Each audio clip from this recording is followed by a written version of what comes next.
সূর্য ও লাবণ্যকে উদ্ধার করে এবার কুন্তলাকে পুলিশের হাতে তুলে দেয় দীপা। হ্যালো বন্ধুরা, আমি চন্দনা, আমার চ্যানেলে স্বাগতম। সর্বশেষ সংবাদ আপডেট পেতে দয়া করে চ্যানেলটি সাবস্ক্রাইব করুন এবং বেল আইকনটি টিপুন। জীবনের পথে কখনো কখনো এমন মোড় আসে যেখানে ন্যায় আর অন্যায়ের সীমারেখা অস্পষ্ট হয়ে পড়ে। দীপা, যাকে সবাই একসময় সত্য আর ন্যায়ের প্রতীক হিসেবে জানত, আজ তারই এক সিদ্ধান্ত বদলে দিল অনেকগুলো জীবন। ঘটনা শুরু হয়েছিল বহুদিন আগে। সূর্য আর লাবণ্য দীপার জীবনে এক বিশেষ স্থান অধিকার করত। সূর্য ছিল তার স্বামী এবং লাবণ্য তার শাশুড়ি। জীবনের প্রতিটি পর্বে দীপা তাদের পাশে ছিল, সংসার, ত্যাগ, দায়িত্ব সবই সে পালন করেছে নিঃস্বার্থভাবে। কিন্তু তারপর একদিন দীপার জীবনে ঝড় আসে, যে ঝড়ের নাম কুন্তলা। কুন্তলা, সূর্যের বন্ধু এবং একসময়কার সহকর্মী, এখন এক প্রভাবশালী নারী। দীপার মনে সন্দেহ দানা বাঁধে যে সূর্য ও কুন্তলা মিলে কোনো গভীর ষড়যন্ত্রে লিপ্ত।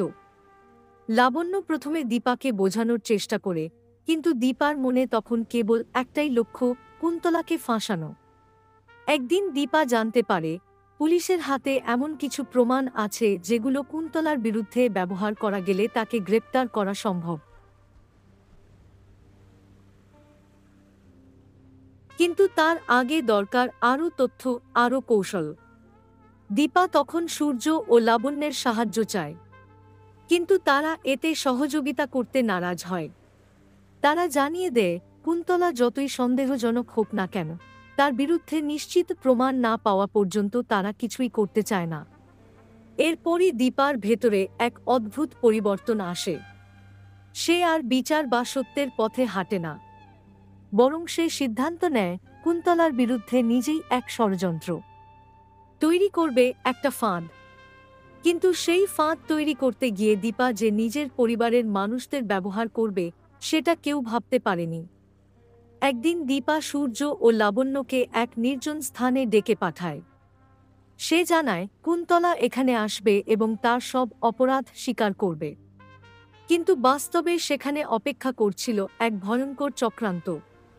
দীপা নিজেই পুলিশকে খবর দেয়, কিন্তু অভিযোগ করে সূর্য ও লাবণ্যের বিরুদ্ধে, বলে তারা কুন্তলার সঙ্গে মিলে একটি বড় অপরাধে জড়িত।